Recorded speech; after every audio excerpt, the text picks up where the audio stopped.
channel. So today I want to share with you a couple tips when it comes to traveling with your food. So I'm going to give you guys a couple tips that I have when it comes to traveling with your food, packing your food, and how to keep it fresh. Now my first tip is over prepare than under prepare. The worst thing is not having enough food. So if you think you have enough food, pack 2 or 3 extra meals just in case. You never know. If you guys have a meal plan, make sure you follow that meal plan. If you guys have macros, make sure you're making your meals to match your macros.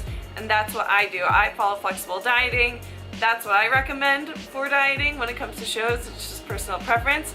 But follow your meal plan or macros, whatever your plan is, and get your meals ready.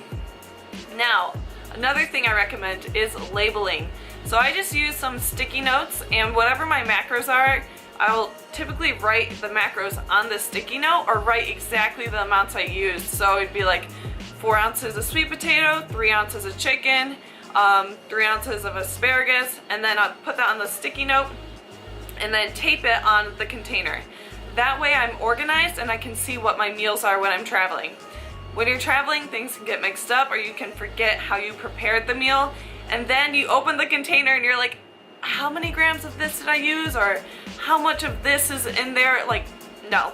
Make your meal, label right away, and then stick it on the container, and I find that helps you a lot. My other tip I have is just stick to the basics. Especially if you guys are tracking your macros like I do, stick to basic foods. This is not the time to become Betty Crocker in the kitchen. You do not want to be creating fun meals. Like, no, stick to the basics. Stick to what your body works best with. You don't really want to change things up either when it comes to traveling or peak week. For me, especially in peak week, you don't want to change too much, but just traveling in general, stick to foods that make you feel the best and you know are going to work the best for your digestion. Because the worst thing you can do is eat something that makes your stomach cramp, or makes you constipated, or makes you, not constipated. Just stick to foods that work best for your body. Don't get too jazzy. I recommend sticking to basic whole foods like potatoes, rice, fruit for carbs. You could just do like lean meats or like some ground beef, whatever works with your macros, and then some vegetables. Usually I like to stay away from fibrous vegetables. Vegetables that travel really great are tomatoes and cucumbers, and asparagus I find travel really well. Also peppers travel really well. You could eat those fresh. You don't even have to cook those. Peppers you could just snack on. Things like carrots and celery, those are great ways to get your vegetables in without having to actually cook them. My other tip is make sure you keep your stuff cool. You don't want to get sick. You do not have to use like a meal type bag. You could just use a big cooler, throw all your meals in there, and then grab it as you go. That's something I like to do, is I just take a cooler and I put it in my trunk, and then I put all my meals in there, and then at a rest stop when I go to the bathroom or whatever it is I'm doing, I will grab my meal and then eat it. If you guys can afford it, I do recommend meal bags. I think that they are kind of handy. If you can't, you can also just get a lunchbox and throw an ice pack in there, and there's your little meal bag. Take your meals, your little lunchbox, back like when you're in elementary school. I think everyone knows what a lunchbox is. And put your meal in there. You're ready to go. Keep it cool, especially if you're traveling with meats and dairy and things that need to be refrigerated.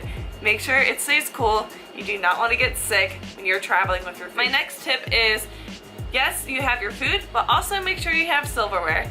That's the other thing I think people forget when it comes to traveling, is bring paper plates, bring napkins, bring silverware, especially if you guys are traveling for competition. Hotels and places that you're traveling don't tend to have a huge variety of utensils and paper plates and paper towels and all that fun stuff. Make sure you're taking that with you, and if you can, also take a few seasonings with you. Just the basics like salt and pepper. Sometimes food can get a tad bit bland when you're traveling, and adding a little bit of seasoning can help you out. My go-to seasonings though are salt, pepper, cinnamon is life, cinnamon for sure, and I love Truvia and liquid stevia. So those are my go-to seasonings. I always make sure I'm traveling with those because they're my go-tos. My other tip that I have for you guys is when you meal prep, make sure you give yourself enough time. So you don't want to meal prep the night before.